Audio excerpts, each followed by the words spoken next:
Do you know Holly Saunders? Pull up Holly Saunders on your computer. I know. Entertainment Tonight? She used to be on the Golf Channel. She was part of the LPGA for a period of time. Just pull up Holly Saunders. It'll make you smile. She had makeup on? She was on the Golf Channel. We used to watch her every morning. We actually had her on our show. She is like, wow. I would love to see what she looks like with no makeup on. She is something to behold. She looks like a Kardashian. She goes off and then she did a whole calendar, and she's very sexy and she's very fit, and full lips. And then she went and started working for NBC, and then they kind of shelved her. I don't and when we had her on the show, quite frankly, she was high maintenance, man. She was high maintenance. She's had a lot of Anyway, she starts dating this guy named Gambling Dave or something, I don't know, and he was a big time gambler guy, and she's posting pictures of her laying on tables. Anyway, so she is now going out with Oscar De La Hoya. And interesting story came out yesterday. He's coming out of retirement. He's going to be taking on Brazilian MMA fighter Victor Belfort after a 13-year break. Yesterday, he told the Los Angeles Times that he was raped as a child. He was 13. He said, I was raped by an older woman. She was over 35. He said, I was in Hawaii. I lost my virginity over being, raped, basically.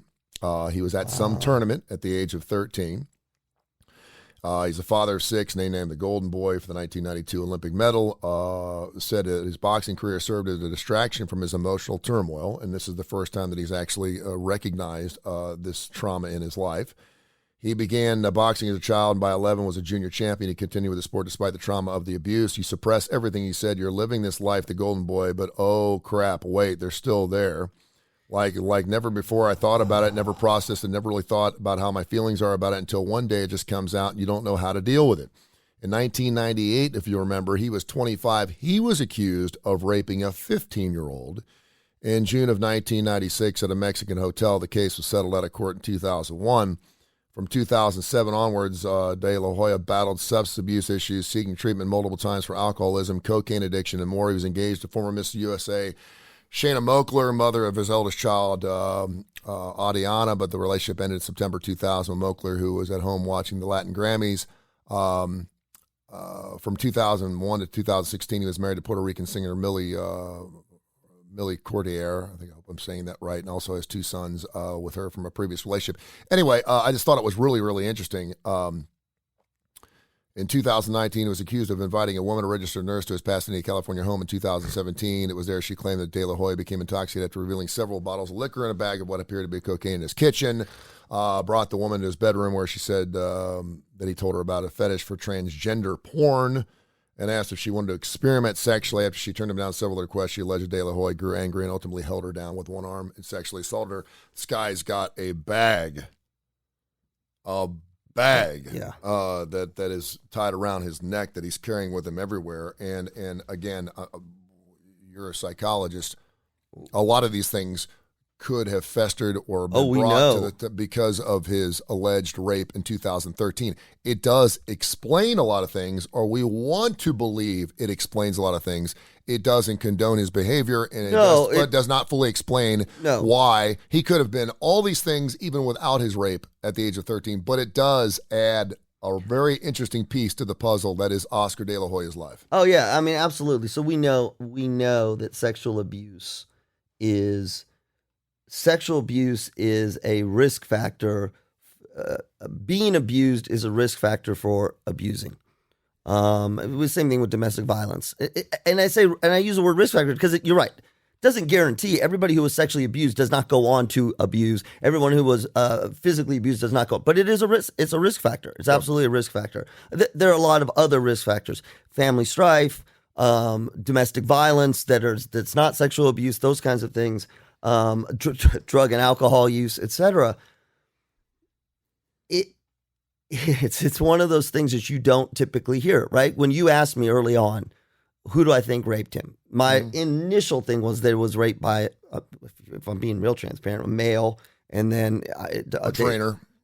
I was going to go trainer, physician, or priest. Yep. I mean, it's just those were the things that were in my head. But I think it's important, independent of the rape that he did, and that was horrific. But it's an important thing to understand that young boys are are raped by women. Mm-hmm. I mean, it does happen. It's not as common, but it does happen. And it is the most violent, damaging thing that can happen to a person psychologically. I guess there are a couple prisoner of war and torture and those kinds of things, but it absolutely changes the way you think about intimacy. And it only has to happen once. Yeah. It only and every celebrity that's happened, Oprah comes out and talked about being molested multiple times by a family friend and a family relative, a relative in the family. We would have never thought that about Oscar. No.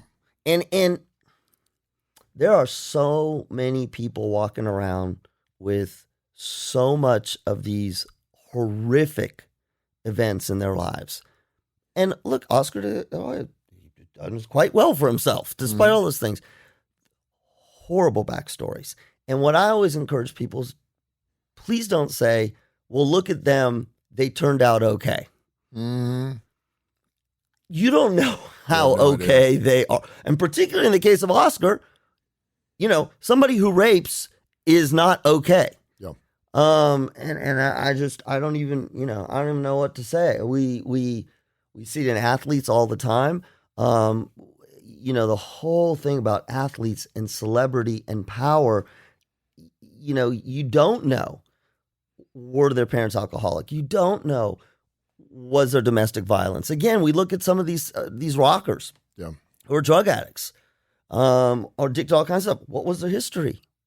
Yeah, and I'll share a quick story with you because my mom was the patriarch of the family. She was a stay-at-home mom. We had 4 brothers and sisters. My dad worked for 37 years as a newspaper distributor, and I only knew this later on in life because I used to go over to my grandpa's house. They lived across the street, and I used to go over there and watch Reds games. It was only had 3 networks, and the Reds would play once a week, and I remember him rolling his cigarettes, and I loved being with my grandpa. We didn't have a lot of conversations. My grandma would always be sleeping on the couch. She'd sleep on the couch all day. She was a little overweight, and only did I find out later on in life when my mom went through a depression state where she was suicidal, didn't get treated for it. There wasn't treatment for it at that point in time, and it was looked upon as buck up, that kind of thing. My dad was guilty of that, and then he realized just how bad it was. But we found out that she was sexually abused as a child from her dad for a long period of time, and I thank the Lord that she didn't share that with me until he passed away. Yeah. Because I would have never wanted to know that even at the age of 25. And he passed away, I think I was like 30. It made me look at him differently, but at least I got to enjoy my time with him and think him as a grandfather because I loved him for what he was to me anyway. And I hated him for what he did to my mother. And eventually he lied there in a hospital bed and wouldn't die. And she told him it was okay to go because she forgave him, and he died within seconds. But she's kind of a hero to me because I can think of particular instances in my life where she had every opportunity to do something to me and she didn't do it. Yeah. And pretty sure she didn't do anything else to our family members, but she ended the cycle for us because had she done something to me, she used to always talk about, because I was kind of a miracle baby. I was the last one to come along, and I wasn't supposed to come along, and so they looked at me as something kind of special. Well, that's and good. She used to talk about how she used to bathe me every day, and she never bathed the kids every single day, but she always did special things for me because she felt like I was a gift, and I would agree with her. But I go back through my life and think about instances where she could have done something, and she's my mom. I would have never thought anything of it until it was probably too late. And she ended that cycle. And I think a lot of people think the same way. There's these things that happen, even at the age of 3 or 4 or 5 years old.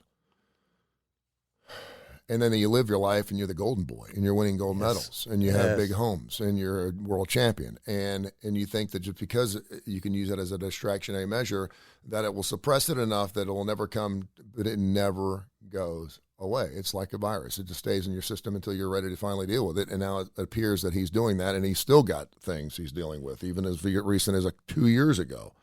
Again, it doesn't alleviate any of the legal or emotional stress that he's going to have in his life that he's brought on himself. It doesn't mean that he should have done anything, but it does explain. It's a big part. It's like the corner piece of the puzzle where you're like, okay, we've been missing this piece. Now let's put this in place and see. And then hopefully from this point on, he's 50-something early years. He's getting back in the ring. Maybe that's a distractionary measure. Maybe that's a way for him after 13 years of not being a boxer, coming back out and reprising his role as the golden boy. Maybe that's his second chapter, and a large chapter at that, in his life where he can start cleaning things up and become a legitimate piece of a wonderful community. I don't know. Well, you just said, I mean, he fell from grace from the golden boy as soon as he was with the rape, right? Not him being raped, but his rape. So he immediately fell from grace.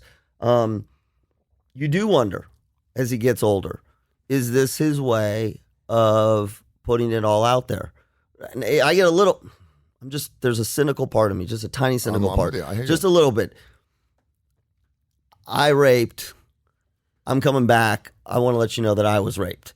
It's not an excuse, but it's just, but that's a cynical part. Now, the other part of me says, I'm coming clean for me. I'm putting it all out there. Yeah. And boxing now may not be a distraction, but it may be now a coping mechanism, right? Yeah. I put out the trauma. It's out there. I mean, we don't know if he's got help. We don't know. But that, to me, that's it, is you put it out there. And I made an Instagram post on this today. It's not up yet. Yeah. Which is healing is active. Healing, when you're injured of any kind, healing is not sitting and waiting for time to go by as your body and mind get better. Yep. You heal in an active way. To rest is an action. Mm-hmm. To go to therapy is an action. And if you don't take those actions, your body and mind don't heal fully on their own, independent of what you do. Yeah. This is Kurre and Klapow.